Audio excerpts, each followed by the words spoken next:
I'm Andy Baraghani. I'm here at Splendido. I'm going to be in Portofino for the next few days, cooking up a lot of different things. Today, we're going to be cooking pesto. This is the signature dish of the Liguria region. From the farmers to the vendors at the market, they're so happy to kind of show you and have you taste and have you kind of awaken those senses. So we're just going to take 1 clove of garlic, give it 1 big salt.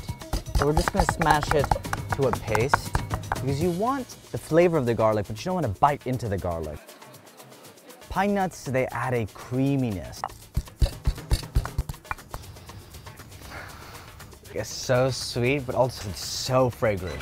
Basil from Liguria. Genovese basil is smaller. It's picked when it's less mature. That's when it's sweetest. The saying goes that it's not true pesto Genovese unless the basil has gotten the breeze of Liguria.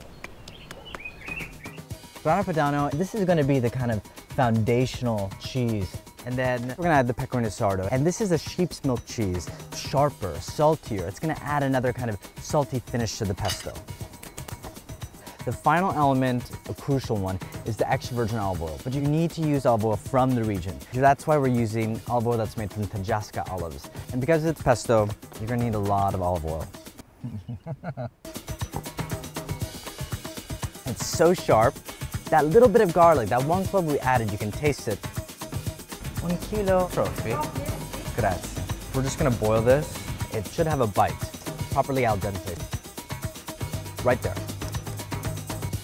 That saltiness from both the cheeses, the creaminess is unbelievable. It has so much flavor. I'm gonna try not to finish all of this and then hit the pool.